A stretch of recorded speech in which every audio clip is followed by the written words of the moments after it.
e seu filho Esaú.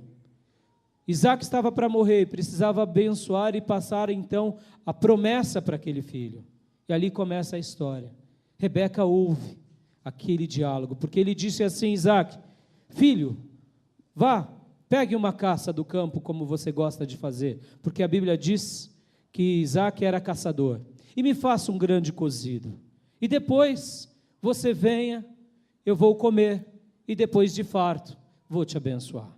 Rebeca, ouvindo a história, chega para Jacó e fala: Jacó, vamos lá, vai no campo, pega um cabrito, vamos fazer um cozido como seu pai gosta, porque hoje é o dia que ele vai abençoar o seu irmão. Olha lá a mãezinha, está entendendo? Filhinho, mãezinha, né?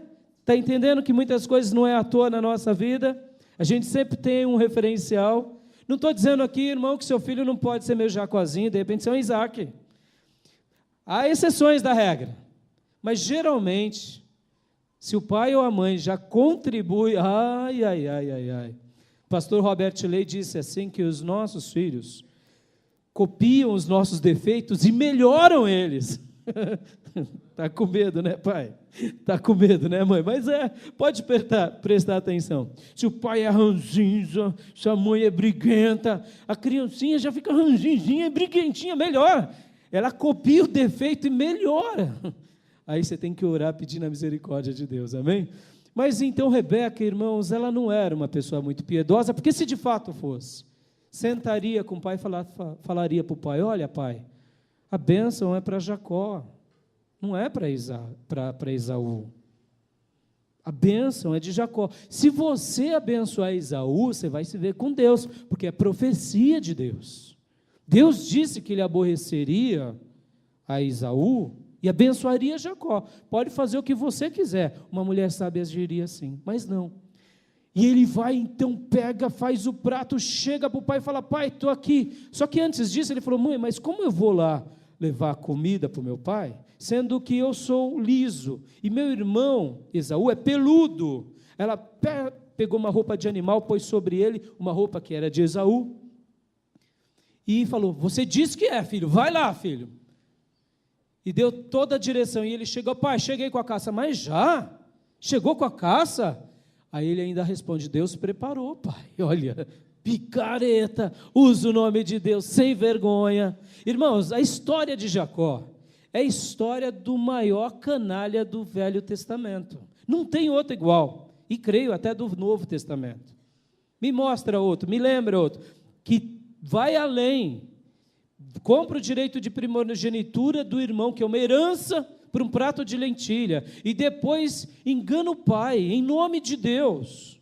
E aí o pai fala: mas vem cá, a voz é de Jacó, chega mais perto. Aí ele chama para perto, sente o cheiro da roupa do irmão, fala: mas de fato, é Esaú. E ali abençoa, a bênção de Deus, do Deus Todo-Poderoso, do Deus Eterno, que os orvalhos, que o teu irmão trabalhe para você, e etc, etc, tá. Ele sai feliz. Mente para o pai, engana o papai consagrado. Pastor, tem crente assim? Tem um monte de Jacó assim. Hoje a história, irmão, aqui que eu vou contar, é porque todos nós temos um pouco de Jacó. Posso ouvir um amém? Mas as mulheres também têm um pouco de Jacó. Posso ouvir um amém? Só vi homem falando, não vi mulher. Não, tem Jacó. Não sei como eu posso chamá-la. Mas eu quero contar essa história para vocês, porque de fato algo acontece. Esaú chega com a caça, e na hora que ele vai, prepara a comida e leva para o pai. Na hora que ele leva para o pai, a Bíblia diz que Isaac não conheceu que era de fato Jacó, porque os seus olhos já estavam cansados. Por isso que ele ouve a voz, sente o cheiro. Aí quando Esaú entra, ele fala: meu filho, mas eu já dei a bênção. Ele fala: não, eu estou trazendo agora. Não, já dei a bênção. Aí ele fala: não, foi meu irmão. Aí ele: seu irmão? Aí Esaú desesperado: mas não tem nenhuma bencinha aí, não, uma rapinha do tacho? Aí ele fala: tem um caquinho aqui que eu reservei para o teu irmão. E abençoa.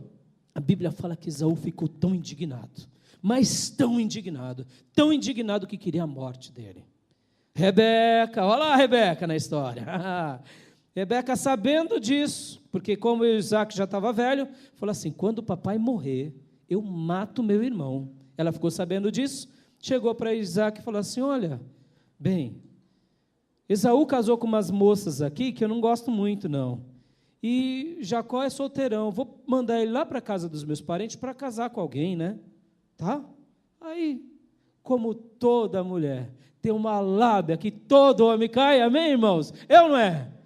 Se você não é casado, saiba, filho, você vai cair também na lábia. Coisa cheirosa, bonita, maravilhosa é a mulher, principalmente a que Deus nos deu, mas tem uma lábia inacreditável. Mulher põe o homem onde quer, põe ou não põe, irmãs? Olha, elas admitem. Mas o pior é que é verdade. E vou dizer mais, presta atenção, irmão. A mulher põe o homem onde quer e ainda se faz de boba. Ela quer que o homem sente ali, naquela caixa, não tem nada a ver. Ela quer, porque ela tem que mostrar que ela manda em casa. Aí ela conversa, ela chora, pipipi, faz todo aquele drama que você já sabe, dos mais variados e fantásticos que existe. O homem senta lá e ainda ela olha e fala: mas bem, você sentou? As mulheres não se preocupam como nós homens. Nós homens, quando queremos que a mulher sente ali, quando ela sente, fala: eu mando, tá vendo? Você senta aí, você fica aí, fica calada ainda, tá? E não faz cara de brava não, que senão não troca o carro. A gente é assim, porque eu mando. A gente tem esse desejo de mostrar que conseguimos. Mulher não. Sabe aquele ditado, come frio? É a mulher. A mulher come frio, mas come. É ou não é, irmãs? Está na personalidade. Deus deu esse dom para as mulheres da persuasão incalculável. Quando é usada para o bem, é uma bomba atômica nas mãos de Deus. Mas quando usada para o mal, ai, é uma faculdade de Jacó. Pós-graduação, doutorado e pós-doutorado. Forma uns cabra que você, nem eu e você acredita. Mas voltando, e ela então convence Isaac. E aí Isaac abençoa Jacó, e aí ele vai ficar com Labão. Lá ele fica 20 anos, lá com Labão. Tudo que ele plantou de ruim, ele colhe. Irmãos, Gálatas diz: de Deus não se zomba, porque aquilo que o homem plantar, ele colherá. Jacó, irmãos, ele sabia que Deus tinha eleito ele, mas ele era inconsequente, ele era carnal, ele era humano, no sentido mais grotesco da expressão. Ele não era um humano da semelhança de uma pessoa que tem uma boa humanidade. Não, ele era materialista, egoísta, egocêntrico e tantos outros cêntricos. Ele queria a promessa de Deus, e não o Deus da promessa. Ele queria a herança dada a Abraão, e não o Deus que deu a Abraão a herança. Mas Deus, como na nossa história de vida, tem uma história dramática também, para acertar conosco. Porque Deus pega os seus eleitos, que muitas vezes vivem de formas obstinadas no erro, e prepara para nós um dia de nos encontrarmos com Ele. Essa passagem que eu li aqui para você, amado, é uma passagem dramática, maravilhosa, linda, de um homem que luta com Deus, de um homem que quer uma bênção e alcança, de um homem que tem uma decisão na sua alma e fala: eu não vou sair daqui por nada, nem por ninguém. E vem o próprio Deus na figura do anjo aqui, porque possivelmente foi Jesus que apareceu aqui, possivelmente. Jesus no Velho Testamento, ele se revela como o anjo do Senhor. Algumas vezes é anjo, é Gabriel, é Miguel, ou outro anjo, e outras vezes é Jesus. É Jesus. E nessa passagem entendemos que é Jesus. Os teólogos afirmam que é Jesus. E aqui então o que acontece? Ele luta, ele insiste, ele guerreia e ele alcança a bênção dele. Olhando friamente essa passagem, o Vale do Jaboque é uma coisa maravilhosa. Mas não é, amado. O Vale do Jaboque foi o plano B de Deus. Estão entendendo? O Vale do Jaboque não era o projeto original de Deus. Porque Abraão não precisou de um Vale do Jaboque, ele não precisou lutar com Deus. Isaac, seu pai, também não. Muitas vezes Deus tem um plano A para nós, mas nós, nas nossas atitudes obstinadas e inconsequentes, insistimos. E aí prepara, porque aí Deus manda o plano B. Mas o plano B também é uma bênção. O plano B também é de Deus, porque é um momento em que reencontramos com o Criador do céu e da terra. Hoje eu quero falar com vocês sobre isso. Eu quero falar porque Deus tem falado muito comigo sobre essa vida de Jacó, porque o Vale do Jaboque, o que era o Vale do Jaboque, queridos?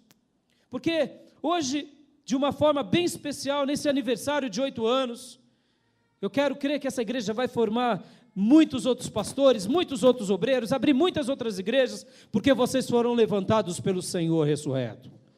Vocês nasceram de Deus, para a glória de Deus, e vão, em nome de Jesus, crescer em quantidade e qualidade, até a vinda do Senhor Jesus, amém? Eu quero acreditar que todos nós, de uma forma ou de outra, passamos pelos planos B muitas vezes na nossa vida, é ou não é verdade? Quantas vezes Deus quer algo de nós e nós dissemos, não, eu sou novo, Jesus, espera mais um pouco, Jesus, eu tenho mais uma promoção a alcançar, Jesus, meu marido, Jesus, aí nossos filhos são pequenos, Jesus. Quantas desculpas nós damos para Deus? Quantas? E aí Deus prepara o Vale do Jaboque. Mas o que é de fato o Vale do Jaboque? Porque eu disse que Jacó foi para a casa de Labão e lá, tudo de mal que ele fez para o seu irmão, o seu sogro agora faz para ele. E ele sofre, e chega um momento que ele não aguenta mais sofrer, que ele tem saudade de casa, e Deus fala, agora volta para a tua casa. E que ele está voltando para a sua casa, voltando próspero, de passagem, muito próspero, casado com 2 mulheres e com 12 filhos, olha só, e com muitos empregados, e de repente, ele está voltando para casa, ou melhor, ele estava com 11 filhos, se eu não me engano, ainda não tinha nascido o seu caçulinha, ainda não tinha nascido, que era Benjamim, é isso? É isso, Benjamim. Olha só que interessante, amados, presta atenção, ele está voltando, mas tem o último estágio para ele passar, e o último estágio é o Vale do Jaboque. Era como se Deus tivesse dito assim para ele, filho, porque eu acredito nisso, amados, eu acredito que Deus não está preocupado quem vai ser o presidente dos Estados Unidos, Deus não está preocupado se o Brasil vai ser a 5ª ou 2ª maior economia nos próximos 2 anos, 5 anos, 10 anos, Deus está preocupado agora, de alcançar a alma perdida, aquela vida que está sendo escravizada nas drogas, que está na prostituição, que está agora cantando pagode num bar, cheio de cerveja, pensando que aquilo é alegria, e cheio de capeta do lado dele, dentro dele. Deus está preocupado com essas pessoas, que estão gastando a sua vida, a sua energia, e que estão cultuando outros deuses, e que ele vê que são demônios, e que ele quer essas vidas. Essa é a primeira maior preocupação de Deus. E a segunda é você que já foi salvo, e eu, crescer na semelhança do Cristo ressurreto, para que a luz de Deus transborde por nós, para que o sal de Deus salgue muitas outras vidas. Só isso que Deus, por primazia, tem como objetivo principal. E quando ele vê um filhinho, uma filhinha que nasce debaixo da promessa, ou que foi salvo, na semelhança de Jacó, e vê que esse camarada é cabeçudo, com respeito à expressão, teimoso, obstinado, trapaceiro, mentiroso, sem vergonha, picareta, Deus fica assim, filho, não faz isso, filho. Eu te separei para um projeto especial. Filha, eu derramei sobre você o meu espírito. Sobre você os demônios não podem tocar, mas você gosta de botar a mão em toca de gadareno. Filho, não vai aí. Olha, sai daí. E quando nós insistimos nesse processo, Deus nos permite sofrer, para que através do sofrimento, desse sofrimento gerado pelo pecado, a gente possa dizer, Senhor, eu cansei dessa vida fútil, eu quero viver 100% para o Senhor, porque o Senhor é o nosso bem maior. A nossa alma, amado, só vai descansar plenamente em Deus, nunca em nada mais. A sua alma só descansa em Deus. A sua alma descansa na santidade. Lembre-se de um simples pecado que você cometeu. Como nos fere, como nos entristece, como nos deixa feios, como nos macula, como nos distancia de Deus. A sua alma encontra morada em Deus e na santidade. Quanto mais você se consagrar, mais tem sentido a sua vida e a minha. Mais felicidade, mais graça e poder passamos a viver. E aqui então Jacó, cansado de toda a futilidade, quer voltar à sua vida na sua casa, mas agora de uma forma diferente. Ele viu que andar a 100 km por hora custou caro para ele. Ele viu que quebrar regras trouxe a tristeza do pai, a mágoa do pai, a tristeza do irmão, a mágoa do irmão. Ele se deixou ser envolvido pela mãe, mesmo ela não sendo uma crente piedosa. Ele devia falar: não, mamãe, não, eu já roubei a primogenitura do meu irmão, não, eu não vou fazer isso. Deus não prometeu? Deus não disse que ia fazer? Ora, se ele disse que ia fazer, eu não preciso dar ajudinha, não. Lembra do papai, do nosso pai Abraão, que tentou dar uma ajudinha com Agar, e nasceu Ismael? Olha só, eu não quero, mamãe. Ele podia ter feito isso, mas não. Para quê? Está demorando. Sabe aquele jeitinho? O pastor, eu já falei para o pastor, eu já cobrei. Então vamos dar um jeitinho nós aqui do louvor, ou nós aqui da diaconia, e a gente resolve essa parada. Sabe aquele jeitinho que todos nós gostamos de fazer? Mas esse dinheiro aqui é o de Deus. Mas não, Deus não. Eu vou dizimar quando eu quiser e eu vou fazer o que eu quero. Aí depois vira um balaio de gato. Aí depois você começa a chorar. Todas as vezes que nós tentarmos dar uma ajuda para Deus, nós traremos dores sobre nós, feridas, somente nós nos marcaremos. E aqui Jacó está voltando para o Vale do Jaboque, está voltando para a sua casa, mas Deus tem um último estágio, é o Vale do Jaboque. O que é o Vale do Jaboque? O que é o Vale do Jaboque? O Vale do Jaboque não é nada demais a não ser um lugar qualquer, um vale de uma região que se chamava Jaboque. Tinha alguma coisa especial ali? Fisicamente não. O que é muitas vezes uma igreja local? Uma igreja local é um lugar qualquer. 4 paredes, um teto, um som, um ar-condicionado. Quantas igrejas tem? Um monte assim. O que é? O que é um culto de oração? Um lugar onde se reúne um monte de irmãos, um lugar qualquer. Mas, irmãos, Jacó entrou ali com um coração disposto a mudar. Jacó entrou ali disposto a falar: não, eu quero reescrever uma nova história. Não, eu quero começar tudo de novo. Não, eu quero algo de Deus definitivamente na minha vida. Querido, hoje eu quero que você clame no seu coração: eu quero algo de Deus para o resto da minha vida, algo que me marque, algo que realmente mude a minha existência. Se você já cresceu em Deus, saiba, é possível crescer mais ainda. Se você já teve experiências poderosas com Deus, é possível ter mais experiências ainda. Se você já teve graça de Deus de ser instrumento dele em algo, é possível o poder do Espírito do Deus vivo soprar sobre você ainda hoje de uma forma sobrenatural, maravilhosa e muito mais cheia de graça do que foi ontem. Nós precisamos, vez por outra, entrarmos no Vale do Jaboque. O que é o Vale do Jaboque? Humanamente falando, é um lugar qualquer. Mas esse lugar qualquer, quando nós vamos com o coração realmente cheio de temor, cheio de desejo, ele se transforma num lugar espiritual. E quando ele se transforma num lugar espiritual, aparece o Pai do Espírito, que é o próprio Deus naquele lugar. E quando ele aparece, vidas são transformadas, vidas são marcadas, vidas são restauradas, histórias de tragédia do passado são condenadas, porque agora Deus vai escrever uma nova história diferente do que ele fez outrora. O que é o Vale do Jaboque? Esse episódio aqui Jacó passa, e Deus fala para ele: olha, fica sozinho. Ele vai então, pega a sua família unida, põe no lugar protegido, pega os seus empregados, põe no outro lugar, pega o gado, põe no outro lugar, e fica absolutamente ali sozinho, sem ninguém. Ele entende que é o momento dele e de Deus. Amado, somente o cristianismo bíblico, o cristianismo evangélico, tem essa relação de intimidade. Deus se revela a nós aqui de uma forma múltipla, mas Deus tem prazer de se revelar a você de forma individual. Deus tem prazer de falar com você no seu ouvido, no seu coração. E essa é a característica somente nossa dos cristãos verdadeiros. E ele fica sozinho aqui. E ele faz a primeira coisa que eu quero trabalhar aqui com vocês. Ele então luta. Ele luta.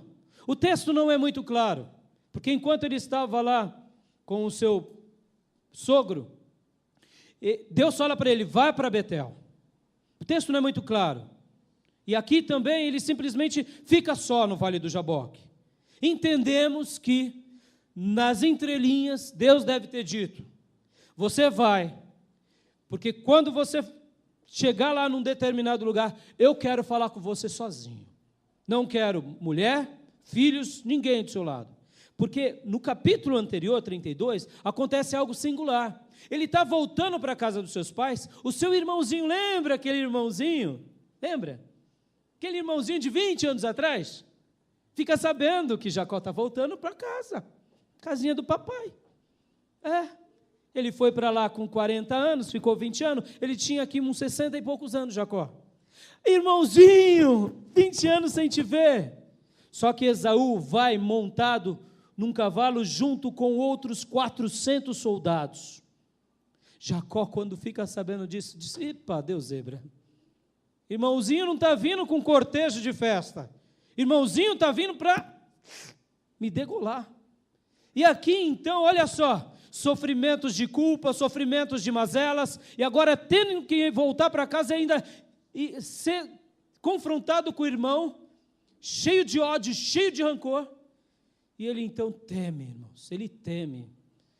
E eu creio que no meio das profecias que Deus falou com ele, o texto não diz, eu deduzo pela leitura que faço, Deus falou com ele, fica sozinho, filho, que eu tenho que ajustar alguns botões aí dentro de você. Você quer a bênção mesmo, filho?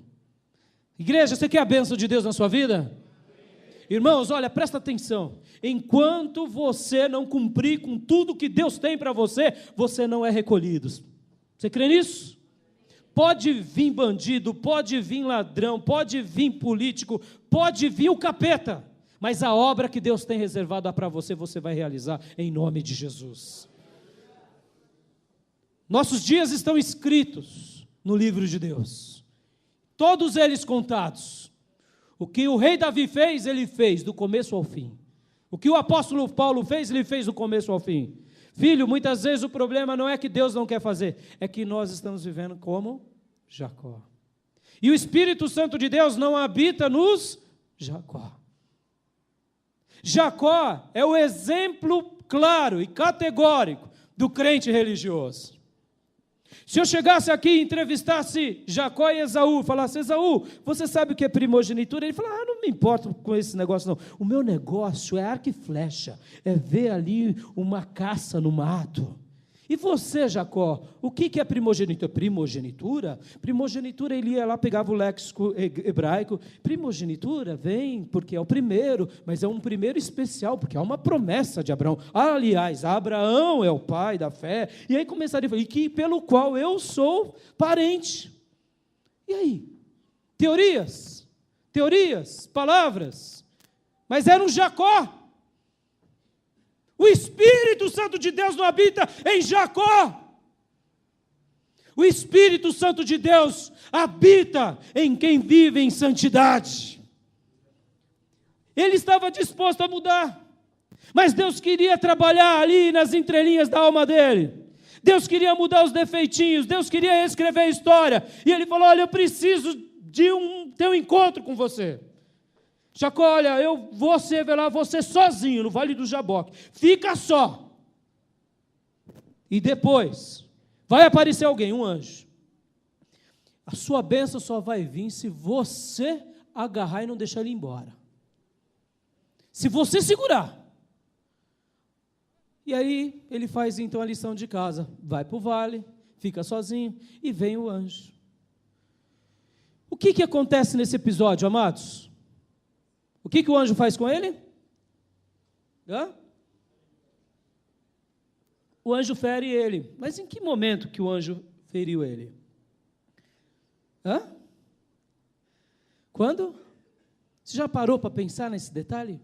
A gente acha que o anjo feriu na hora que deu a bênção, né? Eu te abençoo, toque e vai embora.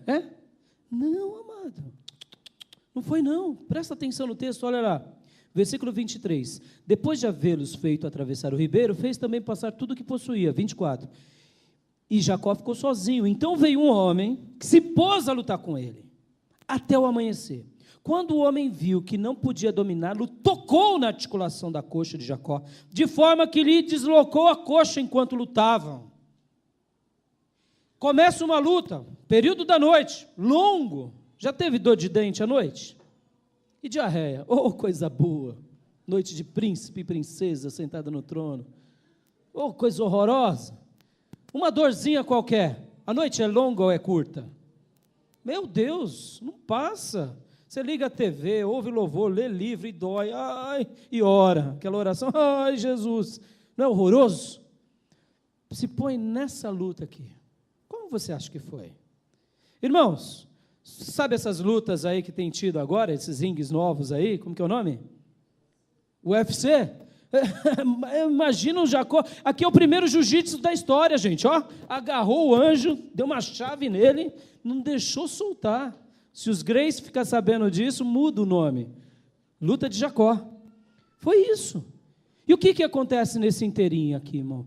O anjo vê que está difícil para o anjo e já toca nele. Toca nele. Jacó, ferido, o que ele faz? Ai, anjo, você me feriu, anjo, vai embora. Foi isso que ele fez?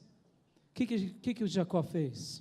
Estou ferido, mas eu quero a minha bênção. Eu quero mudar de vida, eu não aguento mais viver desse jeito, eu estou cansado de ser o trapaceiro, picareta, eu quero conhecer o eterno, mesmo morto, ferido, eu não te solto, anjo. Foi isso que ele fez, amados, foi isso, ele segurou o anjo e falou, olha, posso estar ferido, posso estar quebrado, posso estar machucado, mas se eu estava com força antes, agora você vai ver, anjo, o que é força. Querido, Jacó ferido, ele ferido, lutou intensamente. Você pode dizer assim comigo? Os feridos lutam intensamente? Sabe por que Jacó foi abençoado? Porque ele não pestanejou no meio da dor. Sabe por que ele foi abençoado? Porque ele não se acovardou com a força do anjo. Sabe por que ele foi abençoado? Porque um homem de 60 e poucos anos, mesmo ferido, tirou força da onde não tem força. Porque agora, pela primeira vez na vida desse homem, pela primeira vez, a força dele não era a força humana do trapaceiro que quer a bênção, mas é a força de quem quer o Deus da promessa, é a força de quem quer mudar a vida, é a força de quem diz assim, eu sei em quem tenho crido, e Ele vai me responder, Ele vai me transformar, eu vou entrar lá, mas não vou entrar lá como eu saí de lá, eu vou entrar lá, mas eu vou entrar para fazer a diferença, porque eu dei vergonha ao meu pai, eu dei vergonha ao meu povo, o meu nome é uma vergonha, a minha vida não vale nada, mas eu quero fazer a diferença. E ele luta, e aí vem o anjo então e toca na coxa dele. Olha que coisa linda a vida de Jacó, até os seus 65 anos provavelmente, ele vivia dando mancada com todo mundo, era ou não era? Com o papai, com a mamãe, com o irmãozinho, com ele próprio, besta. Quem peca, comete as mancadas consigo mesmo. Ele deu mancada com Deus, deu mancada com todo mundo, mas agora, Deus toca na coxa dele, a articulação da coxa é mudada. O povo de Deus que está relatando essa história, provavelmente Moisés, que escreveu Gênesis, 400 anos depois, não comiam o músculo da coxa. Tamanha foi a marca deixada por Deus naquele povo no Egito. É a articulação da coxa, joga a oferta ao Senhor. Opa, não quero saber disso não. Por quê? Porque essa é a lembrança do dia que Deus marcou Jacó. O texto não diz que isso era mandamento, virou costume. Por que virou costume? Foi tão forte o imperativo divino de transformação na vida daquele homem, que a mancada que ele deu durante os seus 147 anos que restou, porque, irmãos, desse episódio em diante, ele nunca mais andou ereto como ele andava, com o seu nariz empinado, cheio de suas razões, desfilando, porque ele era o eleito da promessa, mas vivia como um ímpio. Seus passos estavam a passos largos para o inferno. Depois daquele dia, ele mancou para o resto da sua vida. Ele mancou fisicamente, até os seus 147 anos, o ano que ele viveu. Mas ele nunca mais mancou espiritualmente. Nunca mais. Ele nunca mais causou mácula a ninguém. Ele nunca mais feriu alguém. Ele nunca mais pisoteou sobre alguém. Por quê? Porque agora a mancada física dele era a lembrança de que aquele Jacó era um homem que não valia a pena. Essa mancada que ele dava era a lembrança de que Deus estava mudando a vida dele para sempre. E se você vê, irmãos, a vida desse homem, o sofrimento que ele passou com o seu filho Simeão, com o seu filho Levi, com o seu filho Judá, com os seus 11 filhos, porque eles vendem José, ele não joga na cara, ele não faz perjúrio, ele busca Deus, e ele, até mesmo na sua velhice, vai para o Egito, e chega lá no Egito, abençoa Faraó, abençoa Faraó. Sabe o que é isso, amados? Ele abençoa o Faraó e Deus, ele ora, ele vai para o Egito, ele ora. Lá no finalzinho da história da sua vida, ele ora, posso ir para o Egito? Deus fala, pode ir, vai para o Egito, porque eu vou te abençoar lá com a sua família. E chega lá, ele ainda abençoa Faraó de trivela, sabe aquela bênção? Tem tanta bênção, irmão, tanta graça, que até Faraó, quem é Faraó? Vem cá, abençoa. E por isso que o reinado desse Faraó foi singular. Mas só pôde ir no Egito, e só pôde abençoar Jacó, quem tem o Espírito de Deus vivo. Abençoar Faraó, só pode. Agora antes ele não podia abençoar ninguém, nem ele. Por quê? Porque o Egito estava dentro dele. Olha só, ele era o Egito. Era o Egito encarnado. E eu sei que as horas vão, irmãos, mas eu quero te dizer, irmão, como que você tem agido na sua vida? Você tem lutado com fé naquilo que é uma promessa de Deus para a sua vida? Ou na primeira, estou ferido, magoei Jesus, não vou orar mais não. Campanha, nem pensar, Jesus, está doendo aqui minha unha encravada espiritual. Você não vai receber a sua bênção, filho.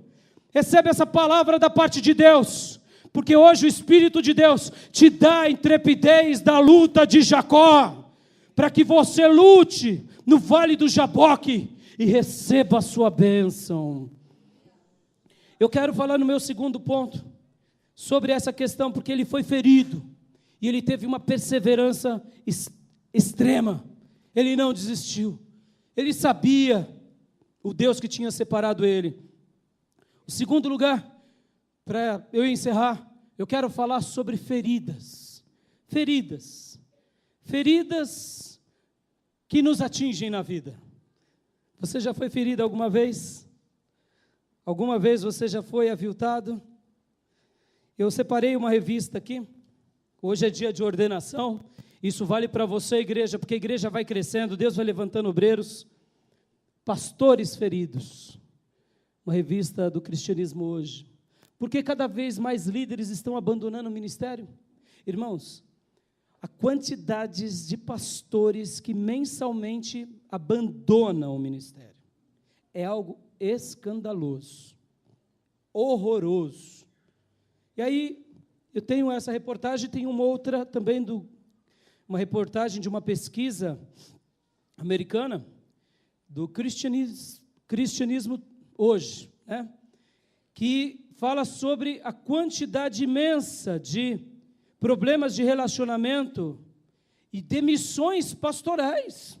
Irmão, muito pastor está demitido da carteira, leva para o RH. É assim, uma quantidade absurda. Lendo esses artigos, eu, estudando com o pessoal do seminário, surgiu uma pergunta entre os alunos do seminário: mas por que muitos pastores hoje estão feridos? Por quê? E aí um deles disse assim: pastor Rai, o nosso diretor do seminário disse algo singular. Falei: o quê? Estão feridos porque eles não entendem, ou nunca entenderam, o que é o chamado pastoral. Estão abandonando o ministério porque nunca entenderam o que é chamado pastoral. Foram achando que era uma empresa, e por isso dão uma carteira. Irmãos, ministério pastoral não tem nada a ver com isso. E eu quero te dizer aqui, fazendo uma aplicação com a igreja de Jesus também não tem nada a ver com isso. Tem muito crente dodói, pode acontecer nada errado, o pedido não foi respondido, já fica magoado e ferido. Querido, como você vai receber a sua bênção dessa maneira? Não, amado, receba essa intrepidez da luta de Jacó na sua vida. Diga assim: eu quero lutar com o anjo, mesmo ferido, não vou desistir. E eu quero falar de algumas feridas que não são as feridas de fato físicas, são feridas interiores, feridas que muitas vezes fazem com que a gente sofre, feridas que fazem com que a gente muitas vezes fique acolhido, porque um grande líder, Henry Nouwen, disse assim, que a questão principal não é como podemos esconder nossas feridas, porque feridos todos seremos o tempo todo. Presta atenção nessa frase. Deus teve um único filho sem pecado, mas nenhum sem sofrimento. Todos nós, de uma semelhança com Jacó, com Abraão, com qualquer outro servo de Deus, passaremos por lutas. Mas eu quero te dizer, nessa noite, faça como Jacó fez. Se torne um ferido que cura. Um ferido que cura. Porque todos nós seremos feridos. Todos nós na vida. Talvez não necessariamente pelo irmão, mas pelas circunstâncias. Mas a grande questão é: como viveremos depois de feridos? E eu estou falando isso no aniversário da igreja, porque você que é um obreiro, você que ama essa igreja, talvez já foi ferido. É ou não é, amado? Mas a questão, ferido você vai, irmão. A gente está saqueando o inferno, presta atenção. Estamos tirando uns camaradas lá dos quintos, que nem diz o pastor Raimundo Jacinto, lá, meu pastor, ele diz assim: o camarada quando cospe, cai 3 capetas. É assim.